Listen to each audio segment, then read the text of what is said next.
हम है यू भारत, हर वक्त सच के साथ। भोर भई दिन चढ़ गया मेरी अम्बे, भोर भई दिन चढ़ गया मेरी अम्बे, हो रही जय जयकार मंदिर विच आरती जय मां, हे दरबारा वाली आरती जय मां। जय देवी जय देवी जय देवी, जयकारों से गूंज रही पूरी दुनिया, जगमग दीपों से और लाल लाल चुनरिया से सजी हुई माता रानी हर पंडाल में नजर आ रही हैं। नवरात्रि का पावन पर्व और दिन ब दिन माता रानी के नए नए अवतारों की गणना, माता रानी के नए नए रूपों का विस्तार, देश और विदेशों तक में भी माता रानी का विस्तार है। माता रानी के शक्तिपीठों की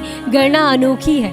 हम भोपाल शहर के हबीबगंज स्थित माता रानी दुर्गा अम्बा के मंदिर में आ पहुँचे हैं, जहाँ महारानी का एक विशेष अवतार है और विशेष महिमा है। माँ अपने रुद्र अवतार के साथ एक अनोखे सौंदर्य अवतार में यहाँ रहती हैं। यहाँ नित्य दिन उनका श्रृंगार किया जाता है, पूजन और पाठ नियमित किया जाता है।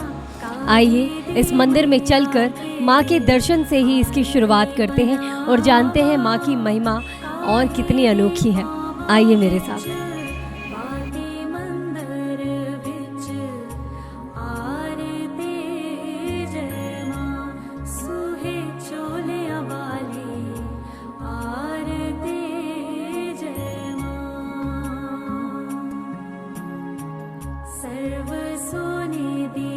तो इस वक्त हम आ चुके हैं मंदिर के प्रांगण में और मैं मंदिर में बैठी हूँ माँ के बिल्कुल समीप, माँ के बिल्कुल करीब। और माँ की महिमा इतनी अनोखी है कि माँ की मूर्ति देख कर के ही मैं खुद भाव विभोर हो चुकी हूँ। हबीबगंज नाके के पास स्थित माँ दुर्गा का ये खूबसूरत सा मंदिर और उनकी खूबसूरत सी छवि तो देखते ही बनती है। उनका नियमित रूप से श्रृंगार और पूजन और अर्चना की जाती है। मेरे साथ यहाँ मंदिर के पुजारी भी बैठे हुए हैं, जो माँ की नवरात्रि में विशेष पूजा और अर्चना कर रहे हैं। इन नवरात्रि में उन्होंने क्या क्या विशेष आयोजन किया है माँ के लिए, चलिए उनसे ही जानते हैं। पंडित जी, सबसे पहले तो शुभ नवरात्रि आपको, और उसके साथ ही जानना चाहेंगे किस तरह से माँ की तैयारियाँ की हैं नवरात्रि के पावन पर्व पर, हमने और क्या क्या किया है माँ के लिए। माता जी के लिए हम लोग ने बहुत अच्छे से तैयारी किए थे। प्रथम दिन माता रानी के घट स्थापन हुए, प्रतिपदा के दिन। उस दिन माता जी के सुबह श्रृंगार हुआ, उनके आरती पूजन हुई, उनका विशेष भोग इत्यादि हुआ। इसके बाद अपन लोग आरती किए और जहाँ तक देखा कि भक्तों की ज़्यादा तो नहीं पर लगभग सामान्य वर्ग से यहाँ पर भीड़ होती है और भक्त आते हैं, माता रानी के दर्शन करते हैं और अपना जीवन सफल बनाते हैं। तो जिस तरह से हम देख रहे हैं कि नवरात्रि का आज 6वां दिन है और माँ के भिन्न भिन्न रूप हैं, भिन्न भिन्न अवतार हैं और हर अवतार की एक अलग महिमा है। तो जिस तरह से आज हम देख रहे हैं कि माँ का एक 6वां दिन और 6वीं पूजा, तो क्या इन दिनों की भी विशेष पूजा अर्चना होती है? माँ के कुछ विधि विधान और श्रृंगार भी अलग होते हैं? हर देवियों के सबके अलग अलग श्रृंगार होते हैं। श्रृंगार तो सब माता रानी के एक ही जैसे हैं, भोग सबके अलग अलग होते हैं। जैसे अनार हो गया, फल हो गया, खीर हो गया, मिष्ठान हो गया, सब देवियों के लिए अलग अलग भोग यहाँ पर समर्पित किए जाते हैं। आज माता रानी का 6ठा दिन है। 6वें दिन आज माता रानी का शुभ श्रृंगार हुआ और उनका उत्तम भोग का प्रसाद के रूप में किया गया। जिस तरह से हमने देखा है कि नवरात्रि का ये जो त्यौहार है, हर वर्ग में, हर धर्म के लोग इसे मनाते हैं और नवरात्रि में माँ की विशेष अर्चना और पूजा होती है। जवारों को बोया जाता है, दीप जलाया जाता है, ज्योत जलाई जाती है। तो क्या हमारे यहाँ भी कुछ विशेष नियम इसके अलावा भी, जैसे हमने सुना है कि यहाँ 3 बार माता रानी को चुनरी चढ़ाई जाती है, श्रृंगार किया जाता है, तो क्या विशेष और भी नया रहता है या ये हमारे नियमित रूप में माता रानी के इस मंदिर पर विशेष रूप से किया जाता है? ऐसा क्या है? ऐसा विशेष तो नहीं है, लेकिन यहाँ पर जो नियमित रूप से जो चला आ रहा है वर्षों से, वही यहाँ पर श्रृंगार और पूजन किया जा रहा है। किस तरह से श्रृंगार और पूजन किया जाता है, मतलब क्या क्या किया जाता है माँ के श्रृंगार में? श्रृंगार में उनको कपड़े बदले जाते हैं, उनका सौभाग्य सूत्र अर्पण किया जाता है, उनको तिलक चंदन खोटोपचार से पूजन किया जाता है। अगर हम बात करें कि श्रृंगार के बाद माता रानी के प्रसादी और नैवेद्य भोग की अगर हम बात की जाती है तो नियमित रूप से माता रानी को एक भोग भी लगता है। तो आज जैसे अगर हम बात करें तो क्या भोग लगाया है हमने माता रानी को और किस तरह से उस भोग को अर्पण किया जाता है?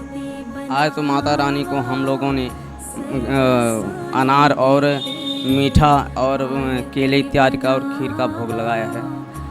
हम जैसे सुबह और शाम की अगर बात करते हैं तो दोनों तरफ अगर हम देखें तो दोनों समय में दोनों अंतराल में नया नया नैवेद्य लगता है या ये दोनों एक ही बार हम माता रानी को अर्पित करते हैं? नहीं, माता रानी के लिए हम लोग 3 बार अलग अलग भोग लगाते हैं। जैसे सुबह प्रसाद केला इत्यादि हो गया, मिष्ठा हो गया, दोपहर में जैसे हलवा हो गया, शाम को खीर इत्यादि का भोग यहाँ लगाया जाता है। बालिया मेरी मैया कौन सुहागन दीवा, बालिया मेरी मैया कौन जागेगा सारी रात। तो नैवेद्य भोग लगाया जाता है माता रानी को, पूजा की जाती है नियमित रूप से, श्रृंगार है उनके 9 दिन के, चुनरी अर्पित की जाती है, विशेष पूजा का आयोजन होता है। नवरात्रि के इस पावन पर्व पर माँ की चारों तरफ गुणगान होते हैं, भक्तिमय लोग आकर यहाँ भजन पूजन पाठ करते हैं। यज्ञ हवन का भी हम देखते हैं कि आयोजन किया जाता है। नवमी के व्रतों में लोग हर तरीके का यज्ञ हवन करते हैं। जैसा कि हमने देखा कि मंदिर के पीछे प्रांगण में भी एक महायज्ञ आयोजन किया जा रहा है। तो क्या है ये यज्ञ हवन और किस तरह से किया जा रहा है? ये माता रानी के अलग अलग दिनों में, जैसे 9 दिन की नवरात्रि होती है तो यहाँ पर हर दिन माता रानी के मंत्रोच्चारण से यहाँ पर हवन किया जाता है।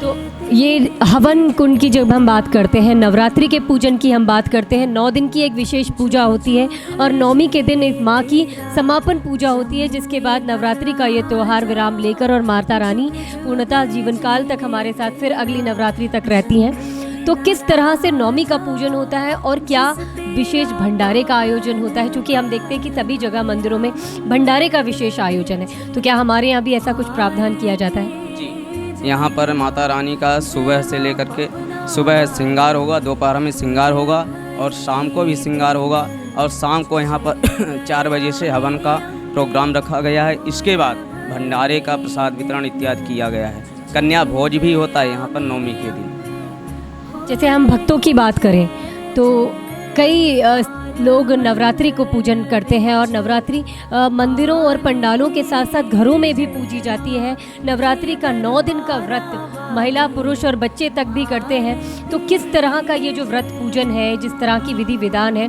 और नवरात्रि का क्या विशेष आयोजन रहेगा जो नौमी पूजन के साथ साथ आपने अगर नवरात्रि की पूजा की है, तो चूँकि मैं जैसा देख रही हूँ कि नवरात्रि में माँ के विशेष जवारे बोए जाते हैं, तो किस तरह से जवारों का पूजन और किस तरह से ज्योत यहाँ बिठाई जाती है?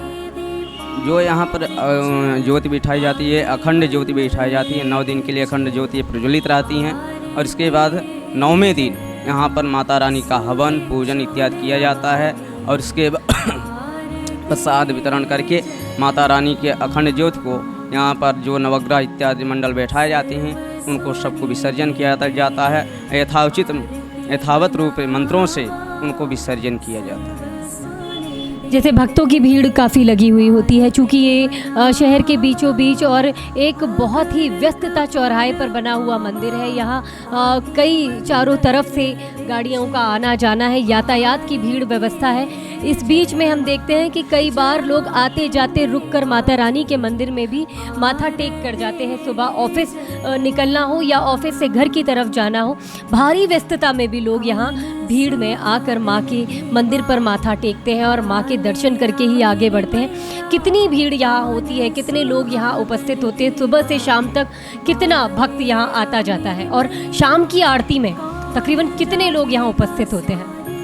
ऐसा है कि क्या इस समय कोरोना काल चल रहा है तो इतनी ज़्यादा तो भीड़ नहीं आती है, लेकिन कुछ लोग भक्त आते जाते रहते हैं, भीड़ लगी रहती है।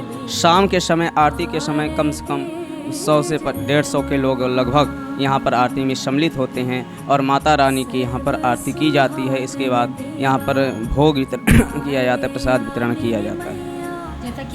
जैसा कि पंडित जी हम देख रहे हैं कि कोरोना काल है, लोगों को एक सोशल डिस्टेंस का भी पालन करना है। साथ ही साथ अगर हम बात करते हैं तो नवरात्रि में माता की भक्ति में भी लोग हैं और कहीं ना कहीं माँ के दर्शन के लिए भी लोग तरस रहे हैं। जहाँ मंदिर और पंडालों में देख रहे हैं हम भीड़ ही भीड़ नज़र आ रही है। क्या प्रावधान है हमारे पास कोरोना गाइडलाइन को लेते हुए, जैसा कि गवर्नमेंट ने गाइडलाइन दे रखी है, तो हमने अपने मंदिर के अंदर किस तरह से भक्तों को भी कोरोना संक्रमण से डिस्टेंस बनाने के लिए कोरोना गाइडलाइन के लिए प्रावधान किया है?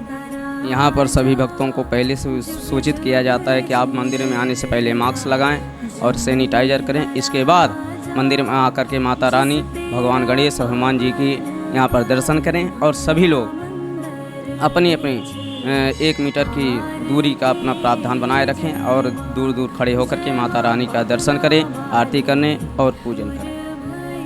जिस तरह से हम ये अनोखा मंदिर देख रहे हैं और इस मंदिर में रंग बिरंगी दीवारें हैं, दीवारों के साथ खूबसूरत सी माता रानी की मूर्तियां बनी हुई हैं और खूबसूरत सी चारों तरफ नक्काशी बनी हुई है। कई मंत्रों की यहाँ पर मुझे ध्वनि नज़र आ रही है और छवि नज़र आ रही है। किस तरह से इस मंदिर को बनाया गया है, किसने बनाया है इस मंदिर को और कितना समय हो गया होगा इस मंदिर को तकरीबन, इसका क्या अनुमान लगा सकते हैं आप? ये मंदिर तो काफ़ी पुराना है और यहाँ पर बहुत ही सुंदर इस मंदिर को बनाया गया है और यहाँ पर लोगों का सहयोग भी बहुत अच्छा रहा और लोगों के सहयोग से ही ये मंदिर इतना बड़ा निर्माण कार्य हुआ है और मंदिर अति सुंदर बनाया गया है। पंडित जी, जिस तरह से नवरात्रि का ये त्यौहार है, लोग अपने आप में माता रानी के साथ समर्पण के साथ पूजा कर रहे हैं, आप भी नवरात्रि के इस पावन अवसर पर माँ की विशेष पूजा अर्चना कर रहे हैं और माँ की भक्ति में भी लीन है। क्या संदेश देना चाहेंगे आप देश को, प्रदेश को और यहाँ आने वाले सभी भक्तों को, जो माँ के द्वारा सभी तक पहुँचाया जा सके? माता रानी से हमारी यही प्रार्थना है कि हे माता रानी, आप सभी भक्तों को अपने पास बुलाएं और सभी भक्तों के घर में सुख समृद्धि ऐश्वर्य धान्य आदि की वृद्धि बनाए रखें। उनके घर में सुख रहे, समृद्धि रहे, ऐश्वर्य रहे और सभी पीड़ा दुखों से मुक्त करें और उनके घर में धन धान्य आदि की वृद्धि करें और वो सभी सुख रहें, संपन्न रहें। सभी की सुख समृद्धि, सभी का निरोग निराकाया और सभी को ऐश्वर्य सौभाग्य के साथ पंडित जी ने हमको ये खूबसूरत संदेश दिया है जो माता रानी के माध्यम से हम सभी देश प्रदेश के वासियों को पहुंचाया गया है। मंदिर की बहुत खूबसूरत सी छवि है। मैं आपको मंदिर के कई छोटे छोटे कोनों में ले जाकर मंदिर की पूरी छवि आपको दिखाना चाहूँगी ताकि मंदिर की खूबसूरती देखकर आपको अंदाज़ा लग सके कि माँ की महिमा और कितनी अपार होगी। जब मंदिर इतना खूबसूरत है तो माँ कितनी प्यारी होगी। आइए।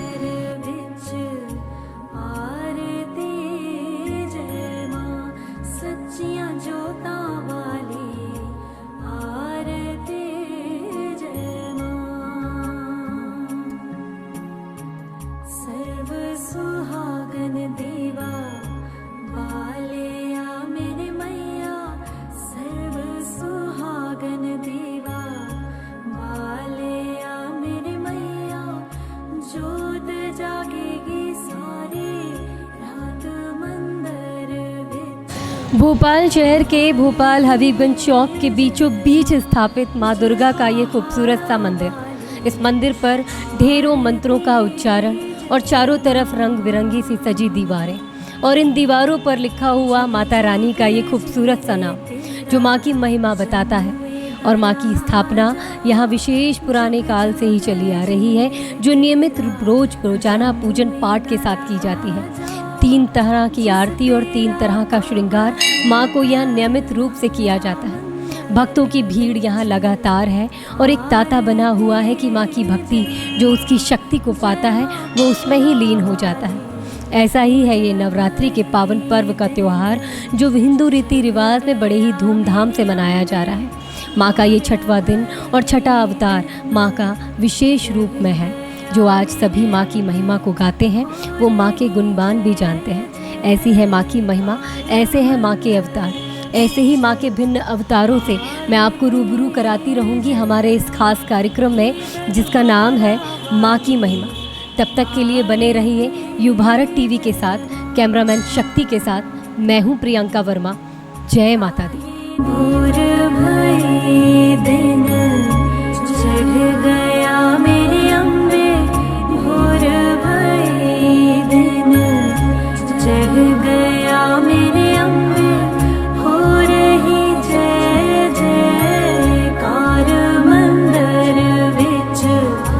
आरती जय माँ, हे दरबारा वाली आरती जय माँ।